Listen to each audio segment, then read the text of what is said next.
வள்ளிக்கு வாய்த்த வள்ளல்.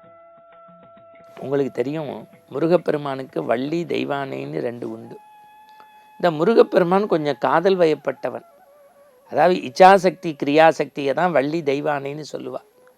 வள்ளி கிட்ட போகும்போதெல்லாம் முருகனை பார்த்து போடா வாடா காடா மூடான்லாம் சொல்லியிருக்கா. எப்படி? இச்சாசக்தி கிரியாசக்தியினுடைய சொரூபம்தான் வள்ளி தெய்வானை. வள்ளியை நோக்கி முருகப்பெருமான் நகர்ந்த போதெல்லாம் போடா மூடா காடா வாடா அப்படின்னு சொன்ன முருகப்பெருமான் வள்ளியையே மணந்து தன் அருகிலேயே வைத்தான்.